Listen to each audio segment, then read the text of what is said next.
person can register at any point, whether at a local office or online. The only consideration being that a person must have been registered before the elections are proclaimed. Nangona iveki yokugqibela le ukubhalisela uvoto ikomishoni yonyulo ithi abembeli basazakwazi ukubhalisela uvoto online kude ukuhlonyiswa usuku lonyulo ngumongameli. Ivenkile yakwa-Pick n Pay irhoxisa iindidi ezintathu zemveliso ze-peanut butter ngelithi azikulungelanga ukutyiwa. Umqeqeshi wabafana bafana uHugo Bush uthi iqela lakhe liqulela igangatho ukulungiselela umdlalo wangokuhlwanje.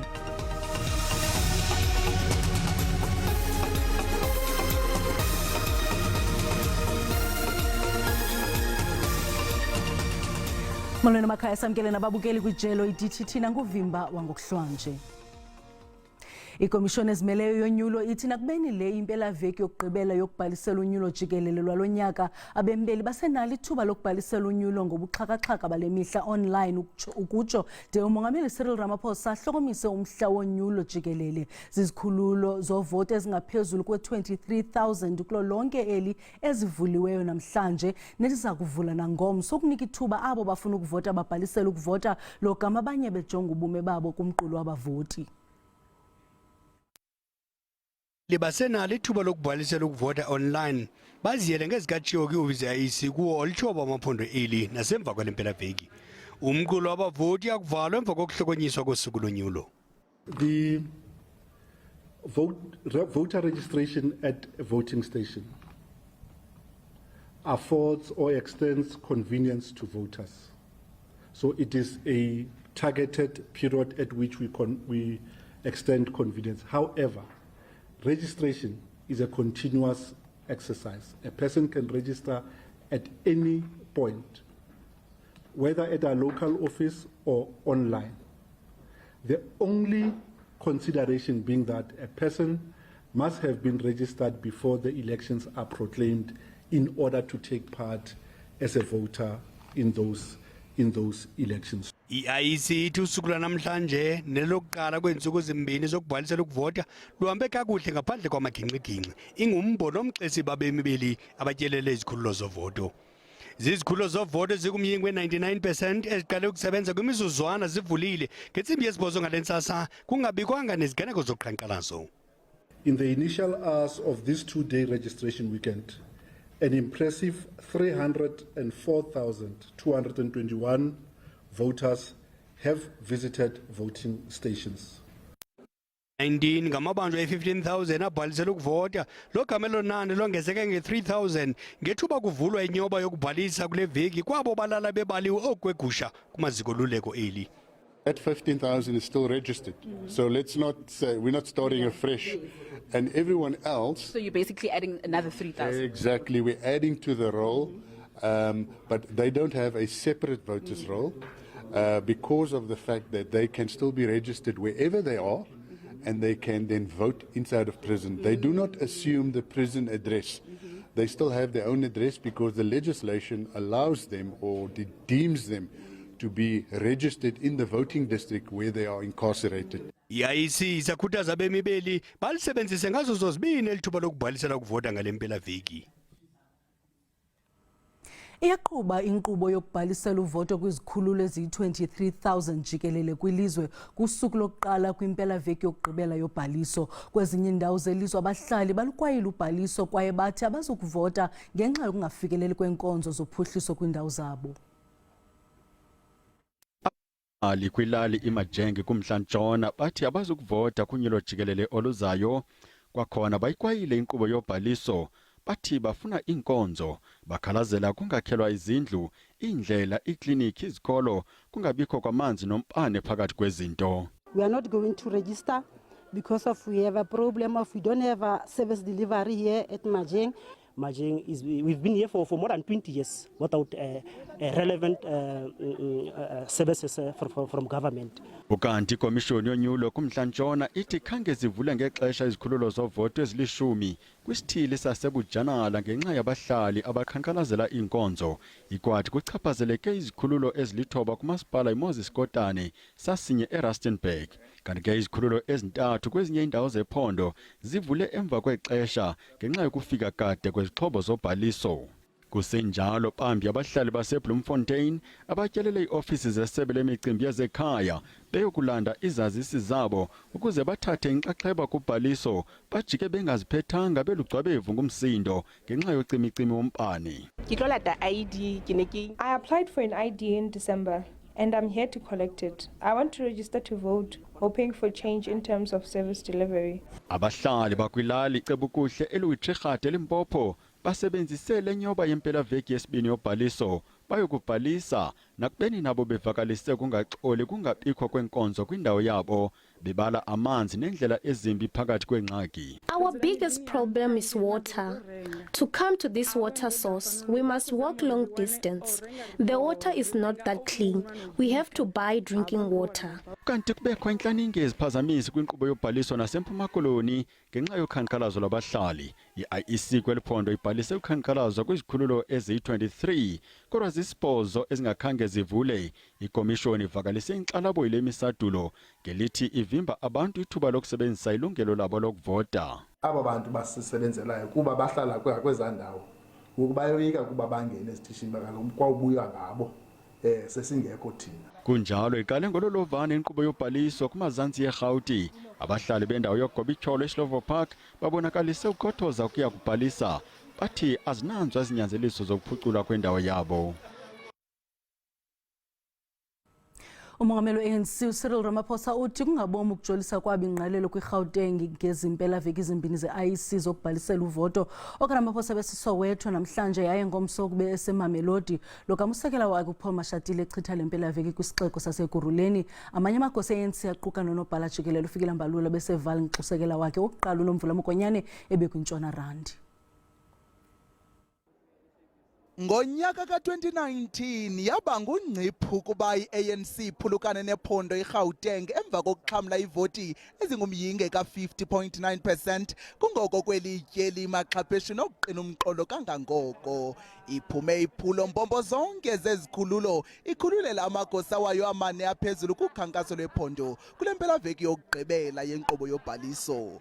Njengombindi wezoqoqosho zeli nekhaya lezixeko ezintathu kwakunye nendawo yokuhlala yabakwezolawulo izakhiwo zomdibaniso, i-ANC ivakalise ngelithi uzinzo lwayo eGauteng kule mpelaveki sisigqibo esiqulunqwe ngokuqaphela. Gauteng has 25% of our population, 15 million people. So many of our voters are here in Gauteng and KZN. So we've got to focus on getting people in Gauteng to register. And in the election campaign, of course, we will also be focusing on Gauteng, not to the exclusion of other provinces. I will visit all other provinces. OkaRamaphosa uyamkele inxaxheba ethatyathwa ngabasaze ngobuso elizweni kwinkqubela phambili yobhaliso. I'm also excited to vote for a party that cares for us, a party that will do everything for us, especially as the young people, because we are students, we're struggling to get jobs. I'm feeling very excited to vote for the first time, and I would like to encourage other young people to vote. Ukanti ngomso umongameli we-ANC uza kubetyelela izikhululo zokuvota eMamelodi ze xa lisingisela kunina ajongise umbombo eMamelodi Hostel. Iinkokheli zamaqela ezopolitiko aphikisayo bezithe bhazalala kweli zikhuthaza uluntu ukuba lubhalisele unyulo. Iinkokheli zamaqela aphikisayo ezopolitiko bezimaxhaphetshu ngolusuku lokuqala lwempelaveki yokugqibela yokubhalisela unyulo. Inkokheli ye-DA umnumzana John Steenhuisen uthi iqela lakhe lulujonge ngabomvu olunyulo kwaye angavuya ukuba lungabanjwa ngokukhawuleza kuba yonke into icalanye kwiqela lakhe. Le nkokheli ye-DA imemelela umongameli Cyril Ramaphosa ukuba abhengeze ngokukhawuleza usuku lonyulo ukutsho oku ngethuba etyelele isikhululo sovoto eSoweto eGauteng. Believe that we can't wait a moment longer to liberate the country from the corruption, the maladministration, the weak governance, the crime and criminality that South Africans are subjected to. The sooner the better. We're calling on the President, call that date. We're ready. Kusenjalo inkokheli ye-EFF umnumzana Julius Malema ibetyelele kwisikolo samabanga phantsi Everest Heights eVerulam kwiphondo laKwaZulu Natal nalapho ye wafumana ithuba lokuthetha nabaxhasi beliqela. Kunyulo likazwelonke lwango-2019 i-EFF yafumana u-9.7% wevoti kweli phondo, inyuka ngo-3.3% kunyulo lwangaphambili. OkaMalema uthi uqinisekile ukuba iqela lakhe liza kufumana ivoti ezaneleyo kweli phondo nakweli tyeli. Gauteng is gone. It's non-negotiable. And Western Cape has been gone for some time now. Now KwaZulu-Natal is leaving. And once the KwaZulu-Natal leaves, there will not be an outright winner at the national level. So we are confident that we are going to undermine them here in KwaZulu-Natal. Ukanti umongameli we-PAC umnumzana Mzwanele Nyonso utyelele indawo yogoba ityholo yasezinyoka iGqeberha eMpuma Koloni eyokukhuthaza ulutsha ingakumbi luza kuqala ukuvota ukuba luthathe inxaxheba kunyulo likazwelonke. Nditsala abantu abatsha ndisikakhulu sikukhuthaza abantu abangazange bavota ukuba babhalisele uvota, bathathe elithuba lokuthi basebenzise amandla abanawo okuvota, basuse eburhulumenteni urhulumente ongabenzeli into, basuse elulawulweni urhulumente wamasela. Le nkokheli ye-PAC ixelele uluntu kule ngingqi ukuba i-PAC inakho ukunikezela ngeenkonzo ezingundoqo kuluntu yehlise nezinga lolwaphulo-mthetho.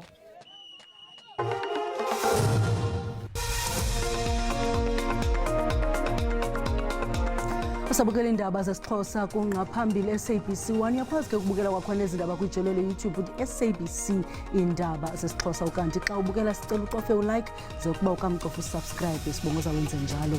Ukanti ke makhe sithi krwaqu kwinqaku lethu elihamba phambili ngobusuku. Ikomishoni ezimeleyo yonyulo ithi nakubeni le impelaveki yokugqibela yokubhalisela unyulo jikelelo lwalo nyaka abembeli basenalo ithuba lokubhalisela unyulo ngobuxhakaxhaka bale mihla online ukutsho de umongameli Cyril Ramaphosa ahlokomisa umhla wonyulo jikelele. Zizikhululo zovoto ezingaphezulu kwe-23,000 nto lonke elizivuliweyo namhlanje neza kuvula nangomso. Kusenjalo ebutsheni bale veki ikomishoni ezimeleyo yonyulo ibhengeze ukulungela kwayo umjikelo wesibini wokubhalisela unyulo kwizikhululo eziyi-23,303 kweli. Impelaveki yokubhalisela uvoto iqale ngezinga ebelingalindelwanga njengoko kwezinye izikhululo zovoto bebebambalwa abavoti kuthe nkce kubikho ukuba isizathu ingaba ubukho benkqubo yala maxesha i-online.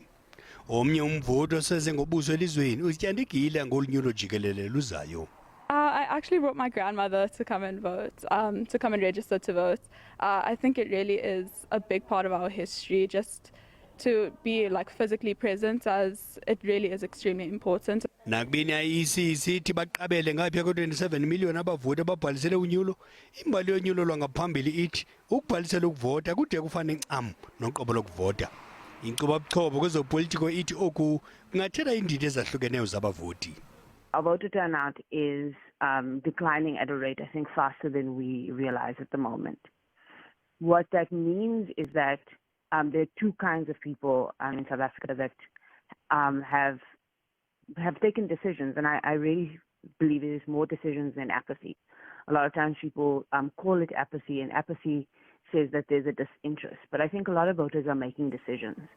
Abemi beli banethuba eliphela ngentsimbi yesihlanu xa lishiya kunina ngomso ukuziyela buqu kumaziko ovoto okanye basebenzisele nyoba ya-online evuleleke de kuhlokonyiswe umhla wonyulo.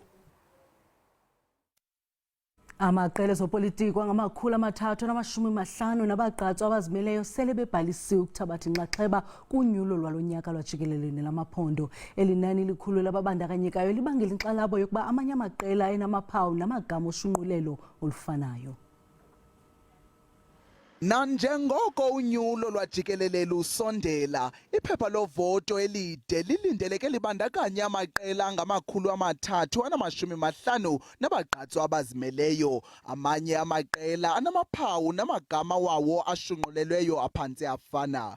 Oyingcali kwezolawulo kwidyunivesithi yaseMntla-Ntshona, uNjingalwazi Khedibone Pharho wenze uphendlo ngenkqubo yamaqela anamaphawu anokufana kunyulo lwangaphambili. And as far back as 2005, you will remember that there was a party that was born in Matatiele. The party grew and contested the national ballot. Many commentators believed at that point part of the reason the party garnered a significant support than it was expected was because of the manner in which voters may have confused the colors, the logos, and even the name of the party.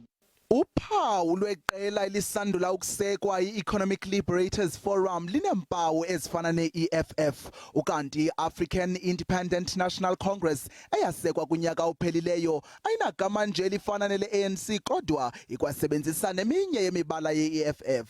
Ijelo leendaba ze-SABC lenze uvavanyo kubahlali baseMahikeng ukufumanisa ukuba abantu bayakwazi ukwehlula uphawu lwe-Economic Freedom Fighters kwelo le-Economic Liberators Forum. Eneneni ke impendulo zoluntu zibekele ubala imbideko ekhoyo. EFF key? No, this one is Economic Liberators Forum, and then EFF key. Yo. Lo gama mayelana le-ANC uphawu kubonakale kulula ukulichonga. Kya ANC? Kiyabona sentle, kiyabona. Ubona ka eng mebala teng ya tshwana? Kiyabona sentle la tlhabathung gore ke ANC. An Independent National Congress kwinkqubo yokuthiya ngokutsha igama leli qela emva koxambuliswano olusuka kumaqela aphikisayo. Lo gama kucetyiswe abemi beli ukuba babhalise bambi baqonde isimo sabo sokubhalisa kwizikhululo zovoto ezikufuphi, kungenjalo kwikhonkco lewebsite ye-IEC ethi www.elections.org.za.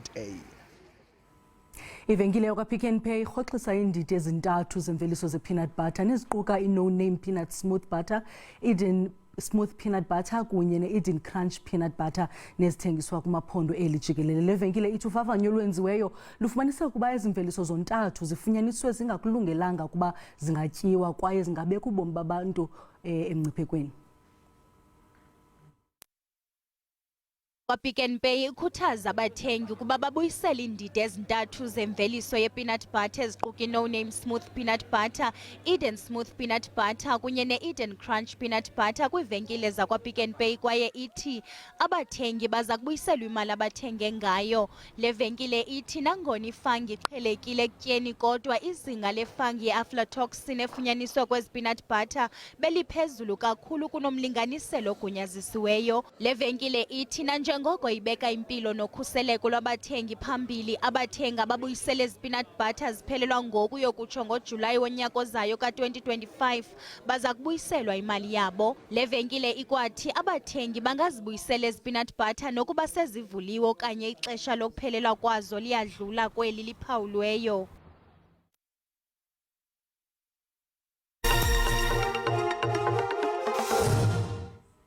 Umqeqeshi weBafana Bafana uHugo Bruce uthi inkqubela yeqela lakhe kwitumente ye-AFCON e-Ivory Coast iza kutsala umdla kubadlali bamaqela phesheya. Uqhube wathi liphulo lihle linqinisise ukuba i-DStv Premiership League engelulanga. iBafana iza kuqubisana neCape Verde Island kumdlalo we-quarter final ngentsimbi 10 ngokuhlwanje.